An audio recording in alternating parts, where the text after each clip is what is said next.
Straight ahead on 12 News, a crackdown on rental licenses in Brooklyn Center, how it's helped turn around once problem properties. Plus, hopping aboard the Bottineau light rail debate. County officials hope to clear up misunderstandings. But first, a report that Maple Grove High School will be seeing new leadership for its hockey team. 12 News starts right now. A tumultuous season for the Maple Grove boys hockey team that included player suspensions for an off-ice incident takes a new turn. Hello, everyone. I'm Mike Johnson. And I'm Alexandra Renslow. Tonight, Gary Stefano is out as the Maple Grove High School hockey coach. Gary Stefano has been the boys hockey coach at Maple Grove Senior High since the school opened back in 1996. The coach reportedly told his players he would not be back following the team's season-ending loss to Centennial Wednesday night. School officials could not confirm whether Stefano resigned or if he was forced out. The district did release a statement, however, saying that Maple Grove administrators are looking forward to hearing stakeholders' perspectives as it begins the process of hiring a new hockey coach. The news follows a difficult season for the team. In January, 13 players were suspended from games for an undisclosed off-ice incident. At the time, Stefano called it, quote, his worst experience in his 32 years of coaching.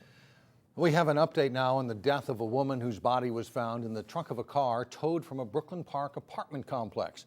Authorities say the death of 18-year-old Brittany Clardy is being investigated as a murder. No other details, though, are being released. Clardy's body was found 1 week ago in a car that had been towed from Brooklyn Park to an impound lot in Columbia Heights. The body had been hidden inside the car for 8 days. The Anoka County Sheriff's Office is still investigating. Holding landlords accountable. That's the goal of a performance-based rental license program in Brooklyn Center. Nearly 3 years after the program started, the number of rental licenses has nearly doubled, but city officials say the number of complaint calls and problem properties has decreased. Back in 2007, rental properties were on the rise in Brooklyn Center. So too were complaints and police calls. We found out that about 20% of the rental properties were creating probably about 80–90% of the problem. The once problem-prone Brookhaven apartments are today Granite Peaks, now boasting close to $1 million in renovations under new ownership. We put 95% of our effort into attracting responsible, good residents and 5% into getting rid of the troublemakers, because that's actually fairly easy to do. Jim Soderberg's investing $1 million in another Brooklyn Center apartment complex, too. So we've got, spectacular granite countertop here with an 8-inch stainless steel sink here. With a complete overhaul of every unit at the former Garden City Courts complex. If you're doing a good job, you get some perks, and if you're doing a bad job, you're held accountable for it. So I think it works. He's talking about Brooklyn Center's recent performance-based rental license program, which rewards landlords with a license ranging from 3 years down to 6 months based on the number of property code violations and police calls. It isn't whether a property can make corrections when the inspector goes out to the property to inspect. It's about how well they maintain the properties on an ongoing basis. Assistant City Manager Vicki Schleining credits the program with helping to reduce crime. Crime is down a lot, significantly since 2008, at least 25%, and violent crime over 40%. Rents are way up. The quality of the residence is spectacular. For Jim Soderberg, we're really putting Class A finishes on the interior of an apartment building here. He's feeling confident enough to keep investing in Brooklyn Center properties. I think in a nutshell, however the apartments are doing in Brooklyn Center is how the city's doing in Brooklyn Center. Soderberg's apartment company is currently under contract to purchase another one, the Twins Lakes Manor complex in Brooklyn Center, this spring. A difficult balancing act continues between Golden Valley residents who want light rail and those who don't. Every city will have to approve the preferred route that takes you from Target Field through Theodore Wirth Park in Golden Valley and then up along County Road 81 and into Brooklyn Park. No matter what gets decided, though, some residents won't be convinced.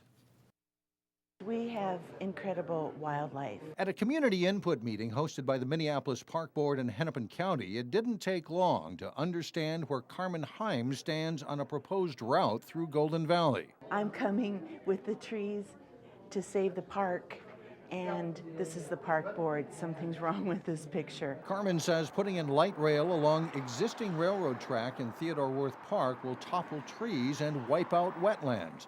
It's a concern Golden Valley Mayor Shep Harris hopes will be addressed after Golden Valley became the last city along the route to approve $30 million in regional studies. We have to look at what's best for the greater good. We're looking at what's best for Golden Valley, but we're also looking at what's good for the region. There's definitely some people that are opposed. It's the task of Hennepin County engineers to create understanding while acknowledging some trees will come down. In the Mary Hills area, I don't think they will notice it. And some wetlands will be impacted. When the railroad was first put in through that area, I mean, that was really a low area, and there are some swamps that are through that area.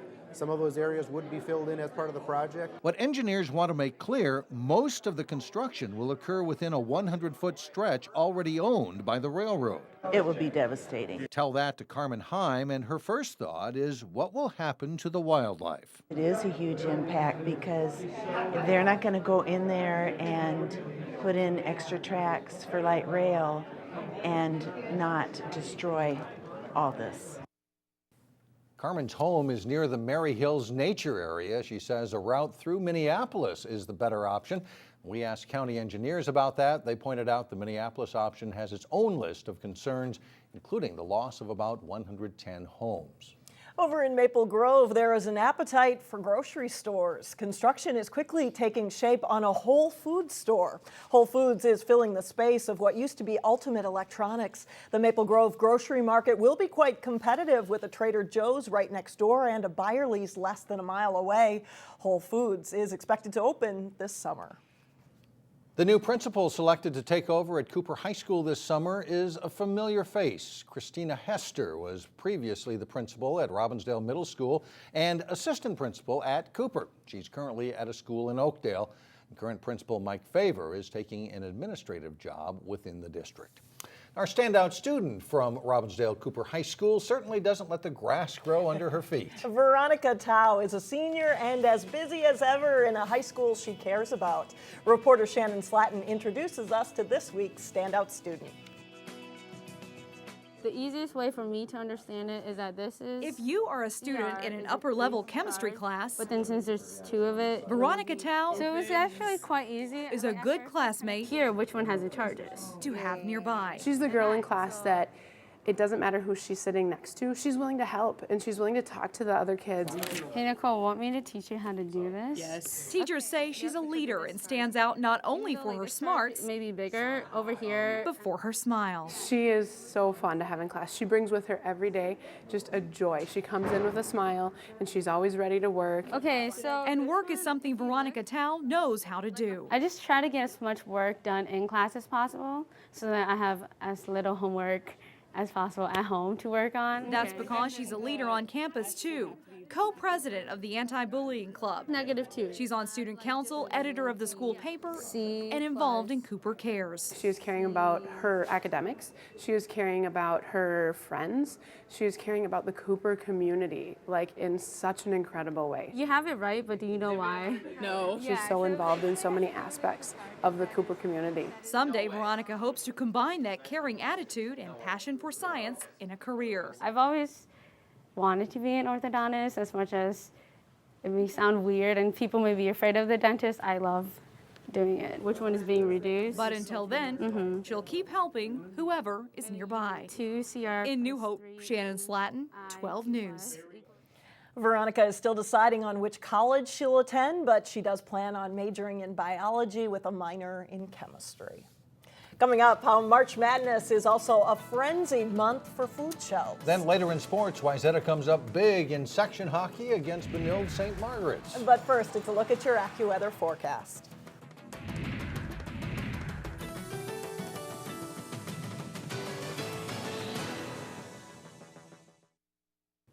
Starting tomorrow, your donation to local food shelves will stretch even further. March is Minnesota FoodShare Month. It's a statewide food and fund drive to benefit local food pantries.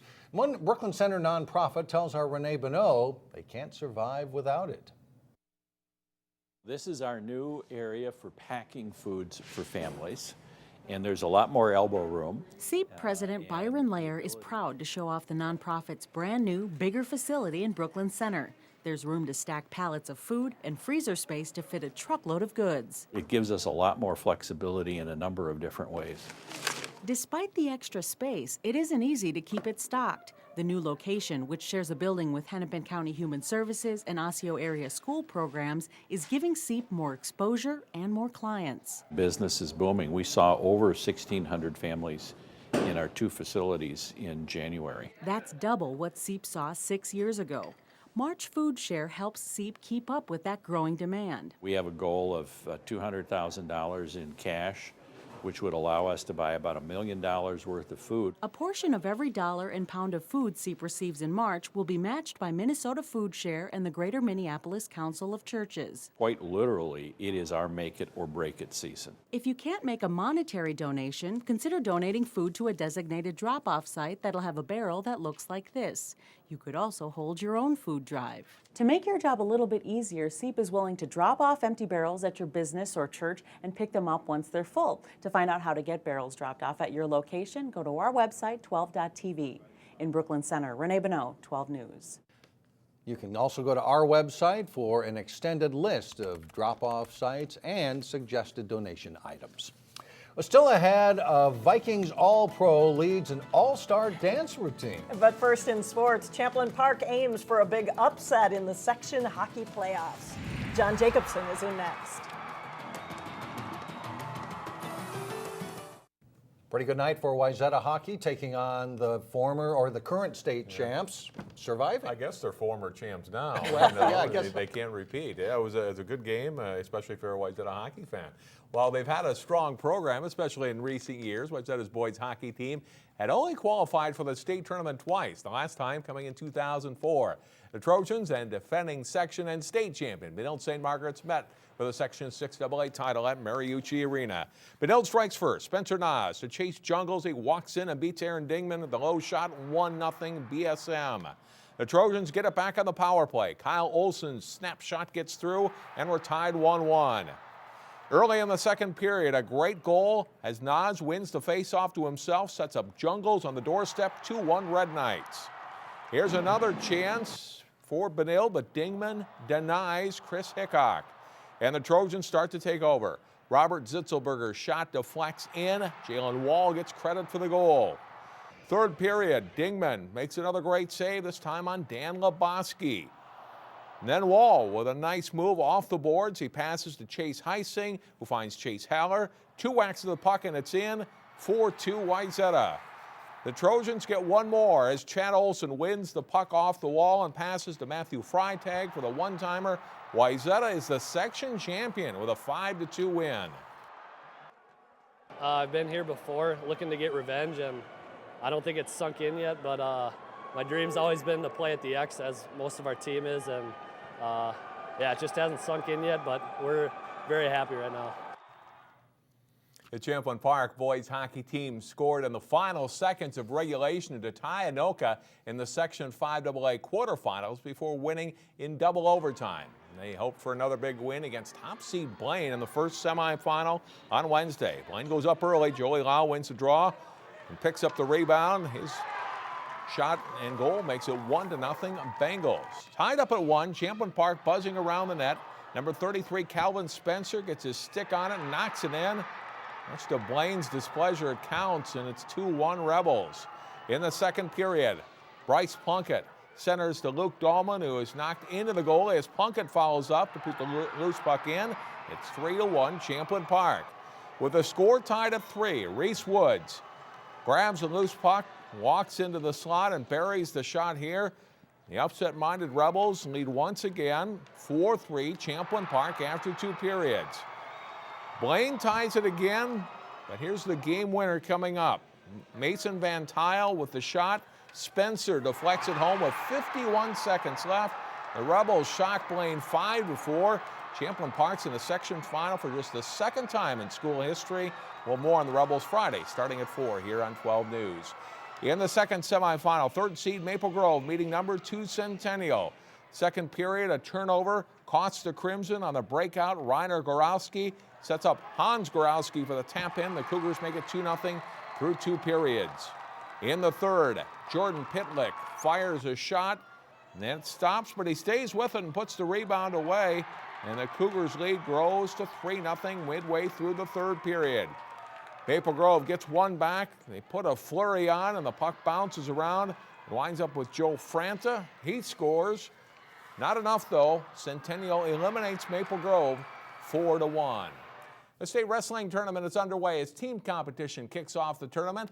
Totino Grace is in Class AA, and they're in the tournament for the first time in 3 years.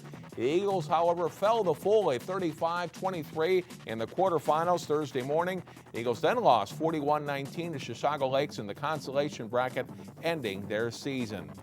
The Section 6 Class 4A girls basketball playoffs tipped off Wednesday night with 4 local teams looking for spots in the Saturday semifinals, including both Wayzata and Armstrong. Must have been a hockey game going on somewhere, keeping the Trojan students away. Lyric Williams driving and spinning to the bucket for the Falcons' first points of the game. Kiana Nickel breaks a tie. She knocks down a 3-pointer here for the Trojans. Wayzata extends its lead to 8. Nickel passes to Jenna Remeride, who knocks down the jumper. 18-10 Wayzata. Second half of play, Armstrong's Sam Zabracki passing to Williams. She scores 2 more of her 23 points. That leads Armstrong, but the Trojans hold the lead. Katie Schultz hits 2 of her 23 points. And Wayzata advances with a 55-50 win over Armstrong. Cooper, Hopkins, and Minnetonka also won Wednesday. The semifinals on Saturday feature Cooper against top-seeded Hopkins at noon, followed by Wayzata and Minnetonka at around 1:45. Both of those games at Osseo High School. And that's a look at sports for today. Whew, state tournament time, right? Very busy. Thanks a lot, John. Thanks, John. Still ahead, the treat Palmer Lake students receive for making some healthy choices. Here's a hint. He's 6'6" and he isn't afraid to dance. Well, finally, students at a Brooklyn Park Elementary won a contest, and today they got a special prize.